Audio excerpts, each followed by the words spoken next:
A aliança do John, Continental de Osaka, Ruska Roma e Jardane de Avonovich, tatuagem do Winston, acordo final do Kane com o John, referência Game of Thrones. Nesse vídeo vamos comentar 40 detalhes, easter eggs, curiosidades e muitas referências nesse filmaço chamado John Wick 4 Baba Yaga. Então ó, vamos nessa! Yeah. And so it begins.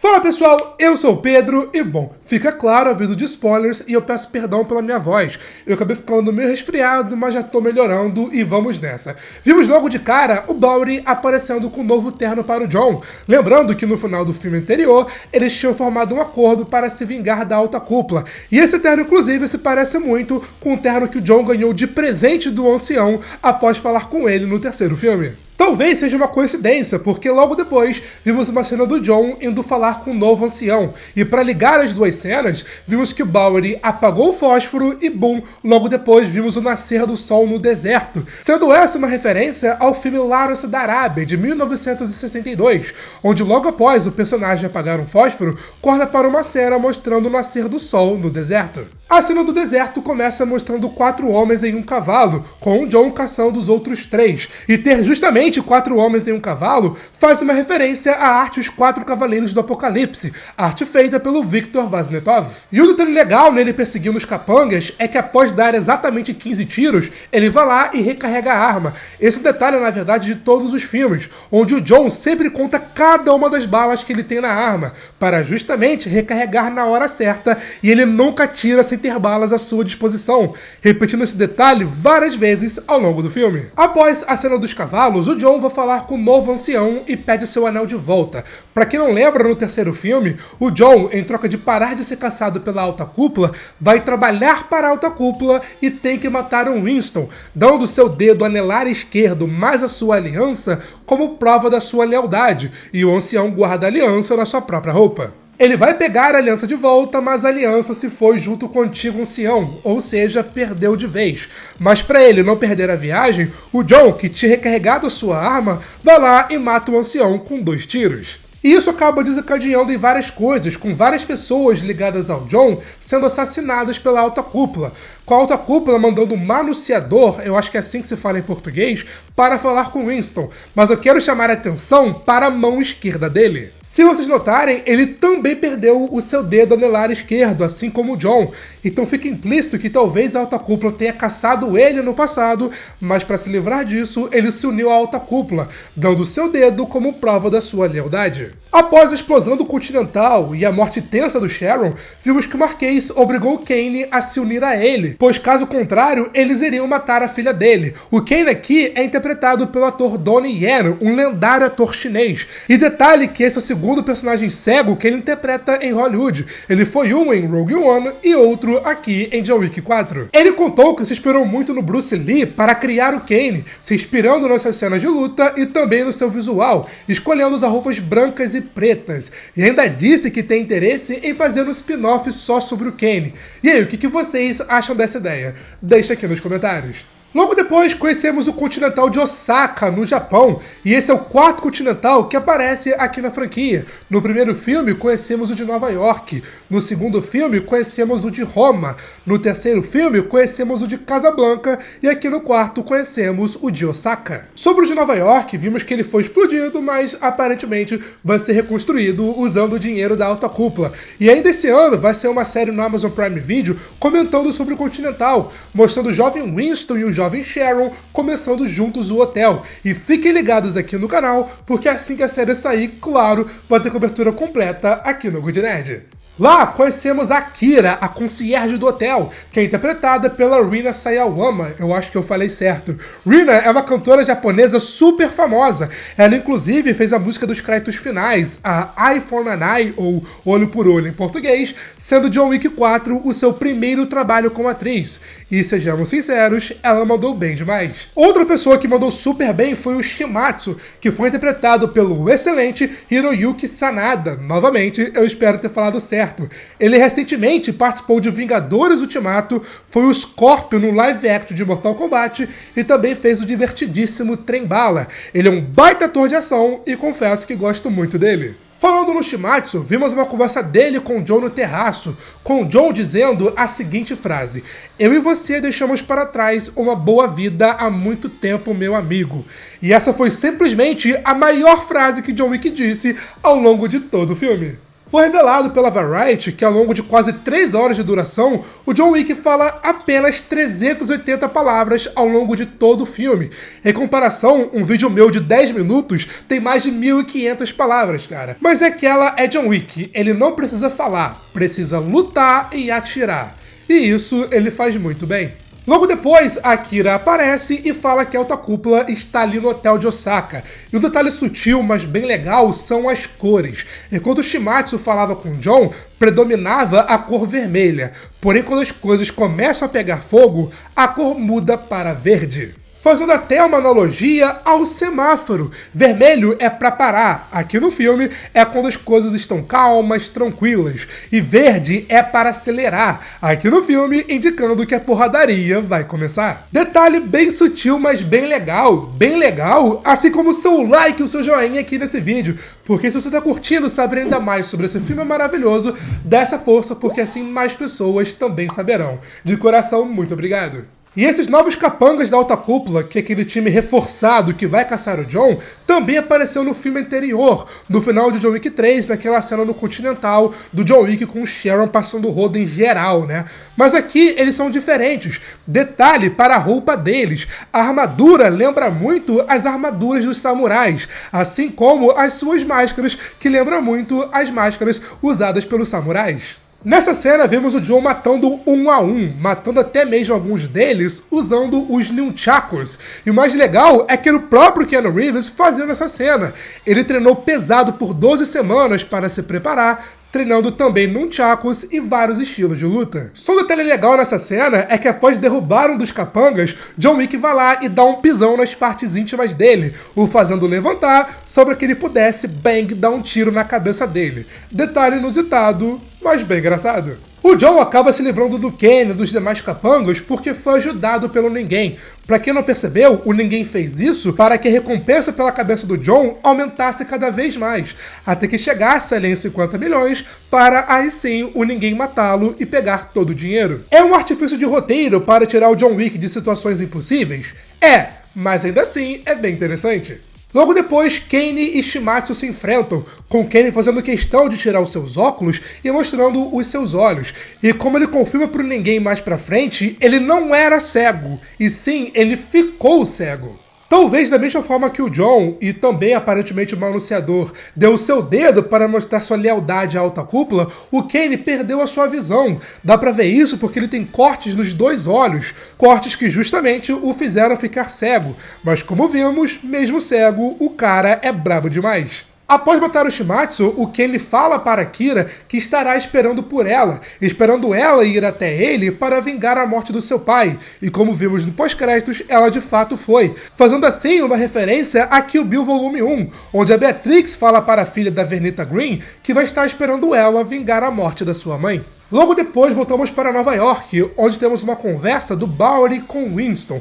Fica meio que implícito, mas de fato o Winston não traiu o John. Os três combinaram tudo para livrar o John da alta cúpula e, ao mesmo tempo, reativar o Continental no final do 3º filme, com Bowery até questionando se não tinha maneira melhor de fazer isso e o Winston dizendo que não. Enquanto eles conversam, vimos que na França, o Ninguém foi tentar pedir um emprego lá pro Marquês. Ele conseguiu, mas teve a sua mão, toda rasgada. O Marquês aqui foi interpretado pelo Bill Skarsgård, o mesmo ator que foi o Pennywise na franquia It. E, nessa cena, ele passou o total vibe de Pennywise com as suas caras e bocas. De fato, o cara mandou bem demais. Outro ator que mandou bem nessa cena foi o ator do Ninguém, o cara arrebentou mesmo. O Ninguém aqui foi interpretado pelo ator Shami Anderson, que esteve recentemente em Passageiro Ocidental e também tem rumores de que ele estará em The Marvels. Ainda nessa cena, percebemos que o Ninguém usa o seu relógio virado para baixo, mesmo estilo que o John Wick também usa.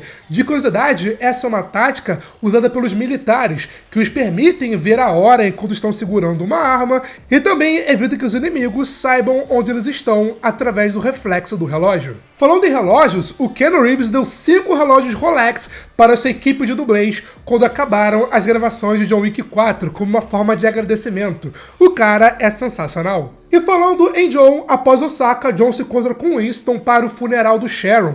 Foi coincidência, mas o ator Lance Reddick, que faz o Sharon e também vai voltar em Ballerina, suas cenas já foram gravadas inclusive, faleceu uma semana antes do filme estrear, o que deixou a cena do funeral do Sharon ainda mais emocionante. No caminho, John passa por uma escada que está cheia de frases em latim, sendo uma delas, deixa eles nos odiarem enquanto eles nos temem.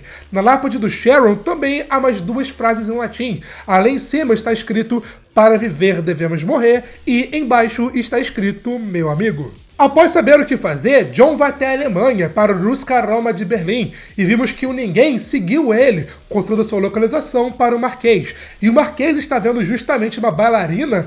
Pode fazer uma referência ao próximo filme da franquia John Wick, o Ballerina, que será estrelado pela Ana de Armas e estreia em 2024. Pra quem não lembra, a Rüstka-Roma treina essas mulheres para serem bailarinas, mas como fachada, porque elas na verdade são treinadas para serem assassinas, assim como o próprio John Wick. Chegando no Rüstka-Roma de Berlim, conhecemos a Katya. A Katya é interpretada pela atriz britânica Natalia Tena, que foi a Tonks nos filmes de Harry Potter e também apareceu em Game of Thrones. E aí, reconheceram ela? Lá, a Katya fala que o John rasgou o seu ingresso, fazendo também outra referência a John Wick 3, onde vimos o tal ingresso do John, que é o mesmo símbolo da Rüstka-Roma, com ele usando para pedir ajuda para sair de Nova York e ir até Casablanca, com o ingresso sendo rasgado e ele perdendo por enquanto os direitos que tinha com a sua família. Para recuperá-los, John tem que matar Killa, um chefão do crime ali na Alemanha que matou o pai da Katya. O Killa é interpretado pelo Scott Adkins, que fez o filme Boyka e também foi dublê do Deadpool do Ryan Reynolds lá em Wolverine Origins. Lá, após uma cena irada e bem tensa, John mata Killa, o matando na balada. E essa é a terceira vez aqui na franquia John Wick que a matança acontece na balada. Vimos uma cena parecida no primeiro filme, vimos outra no segundo filme, no terceiro não teve, mas ela voltou aqui no quarto. E novamente, era o próprio Keanu Reeves fazendo as suas cenas. Claro, ele usou dublês na hora de cair, afinal, né? Mas as coreografias foram feitas pelo próprio Keanu Reeves. Com o dente de Killa, John comprova que matou ele e é aceito de volta na Rüstka-Roma. E durante a sua cerimônia, digamos assim, é revelado que o John era um órfão até ser aceito pela Rüstka-Roma, onde ele foi criado e virou quem é hoje em dia. E lá, a Katya o chama de Jardane, e esse é o nome real do John Wick, Jardane Jovanovic. Fica implícito, mas aparentemente, o Jardane Jovanovic virou John Wick quando se mudou para os Estados Unidos e virou o Baba Yaga. Após a cerimônia, ele desafia o Marquês, com Winston indo levar o desafio até ele, no meio do caminho, passando por vários quadros famosos, mas eu quero chamar a atenção para 2 deles. Um da liberdade guiando o povo, com o próprio Marquês também chamando a atenção para esse quadro. Essa pintura simboliza como as pessoas podem escapar de regimes opressivos, fazendo diretamente uma analogia à própria situação atual do John, com ele querendo escapar da alta cúpula. Além disso, tem a Balsa da Medusa, que demonstra todo tipo de emoção que o ser humano pode ter em uma determinada situação, o que pode representar a reação do público quanto ao final do filme, porque tá bem divisivo. Uns acham que o John morreu, outros que o John tá vivo, e eu já vou chegar lá. Detalhe que nessa cena, Winston fala a seguinte frase: são as regras, porque sem elas, e o Marquês completa, vivemos como animais. E essa é a mesma frase que a Jusa falou pro Winston no terceiro filme. Só que lá, o Winston completou falando a frase final. Para evitar o duelo, o Marquês coloca a cabeça do John Wick valendo 40 milhões. E para anunciar isso, ele usa uma DJ em um rádio. E essa cena e todo o formato dela faz uma referência ao filme The Warriors, de 1979, onde temos uma cena praticamente igual a essa. Enquanto isso acontece, o Bowery chega em Paris, chegando com estilo inclusive, dando para o John um novo terno, um terno ainda mais reforçado e ainda mais à prova de balas. A introdução desses ternos veio no segundo filme, naquela sequência bem legal em que o John vai ter um alfaiate além Roma. Pena que nunca mais tivemos uma cena assim. E ao saber que o caos estava prestes a acontecer, Kane guarda um lápis, usando esse mesmo lápis mais pra frente na cena das escadas. E o lápis sendo usado como uma arma é uma clara referência aos filmes anteriores, onde criou-se toda uma mística sobre o John matar várias pessoas usando um lápis. E vimos no segundo filme ele fazendo justamente isso. Agora, será que o John ensinou essa tática para o Kane ou foi ao contrário? Logo depois, temos a sequência irada no Arco do Triunfo, com John atirando e dirigindo ao mesmo tempo. E detalhe é que era o próprio Keanu Reeves fazendo essa cena, não era um dublê. Ele de fato treinou e fez tudo isso no set. E o John saber dirigir bem vem desde o primeiro filme, onde vimos ele treinando algumas horas antes da sua casa ser invadida e do seu cachorro ser morto. E o John dirigindo em uma moto na velocidade oposta ao tráfego pode fazer uma referência à Missão Impossível 6, onde o Ethan Hunt também faz isso, também perto do Arco do Triunfo. Missão Impossível que, inclusive, muito em breve, vai ser um resumão completo aqui no Good Nerd. Falando em carro, se eventualmente tiver um John Wick 5, seria bem legal se ele recuperasse o seu Mustang preto. Ele deixou o Mustang no concerto no segundo filme e até agora não pegou de volta. Após essa parte, temos a melhor sequência aqui do filme, que é aquele plano sequência insano do John usando armas de fogo. E o mais legal é o nome dessa arma, que é Theron Tactical Innovations Dracarys Gen 12.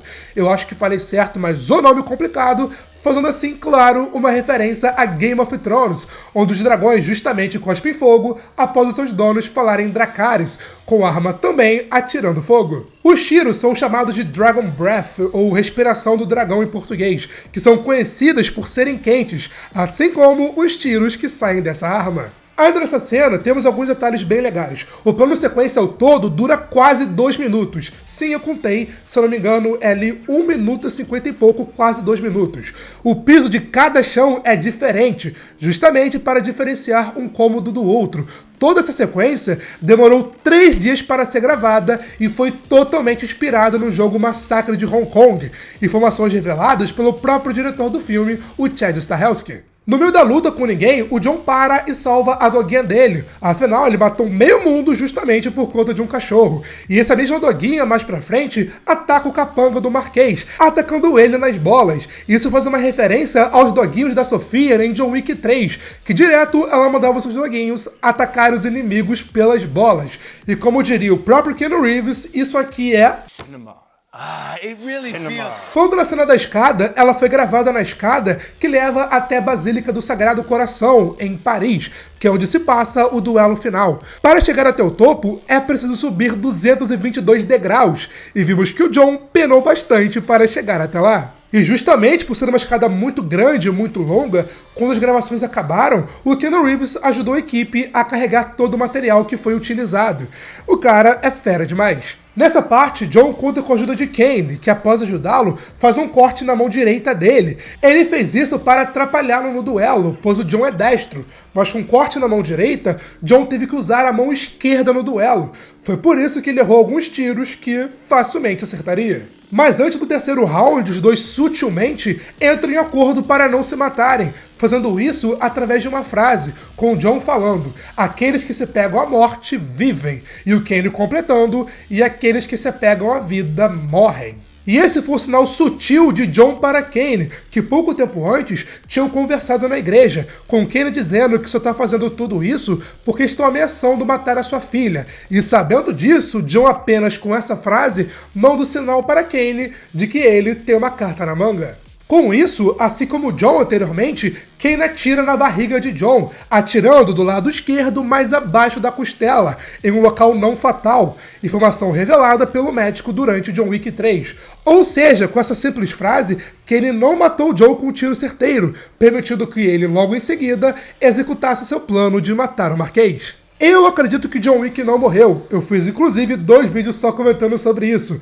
Mas após o duelo, vimos que John sentou ali na escada e acabou deitando, acabou caindo. Provavelmente de cansaço, afinal o cara tava virado, exausto, mas enfim. E o curioso é que o Keanu Reeves gravou 5 takes diferentes para essa mesma cena. Tem até um take que o John Wick senta na escada, acaba caindo e aparecem pessoas cobrindo o corpo dele, nesse caso até confirmando que ele de fato morreu. Mas como não usaram esse take, usaram um take apenas dele caindo, tá tudo em aberto. Logo depois temos o funeral do John Wick, e eu quero chamar a atenção nessa cena para alguns detalhes. Esse papo do Bowery com Winston sobre ele estar no céu ou no inferno é bem suspeito, mas vimos o Winston colocando a mão na lápide do John e falando adeus, adeus meu filho. Eu vi comentários falando que o Winston seria o pai do John Wick, mas eu não acho, cara. Ele chamar o John de filho é apenas uma maneira carinhosa, afinal os dois eram bem próximos, tendo até de certa forma uma relação de pai e filho. Outro detalhe é a tatuagem do Winston. Vimos que ele tem tatuado aqui no seu pulso o símbolo da Ruska Roma. Esse é o mesmo símbolo que está no ingresso do John, indicando que, assim como ele no passado, o Winston já fez parte da Ruska Roma. E quem sabe não veremos indícios disso na série do Continental, que vai justamente explorar a origem do Winston. Falando na lápide, lá está escrito John Wick, o apelido dele, e nem é Jonathan Wick, é apenas John Wick, o que pode indicar que o John Wick, o Baba Yaga, pode sim ter morrido, mas o Jardane Jovanovic, o nome real dele, ainda pode estar vivo. Um elemento que comprova isso é a reação do doguinho mudando. A expressão dele muda como se ele tivesse reconhecido o próprio John ali no fundo. E o próprio diretor veio a público e disse que isso foi 100% proposital. A reação do doguinho foi misteriosa, para justamente deixar o final em aberto. Aí eu jogo para vocês, John Wick morreu ou John Wick está vivo? Tem algum outro detalhe de John Wick 4 que eu não comentei aqui nesse vídeo? Se sim, deixa aqui nos comentários, porque assim você vai estar agregando aqui esse vídeo, o que, claro, sempre é uma coisa muito boa. Curtiu o vídeo? Deixa um like e um joinha, sério mesmo, esse vídeo dá um baita trabalho e assim você me ajuda demais. E se você é novo, se inscreve aqui embaixo e ativa o sininho para mais vídeos como esse, que saem toda semana aqui no canal. Você pode conferir aqui na descrição mais vídeos sobre John Wick, tem resumão completo de toda a franquia, tem vídeo de final explicado de John Wick 4, tem vídeo comentando sobre o final alternativo de John Wick 4, vídeo comentando a história completa do Keanu Reeves. Se você não viu, cara, fica a dica, é cada vídeo melhor do que o outro. Mas foi isso e eu te vejo na próxima. Valeu, falou e fui!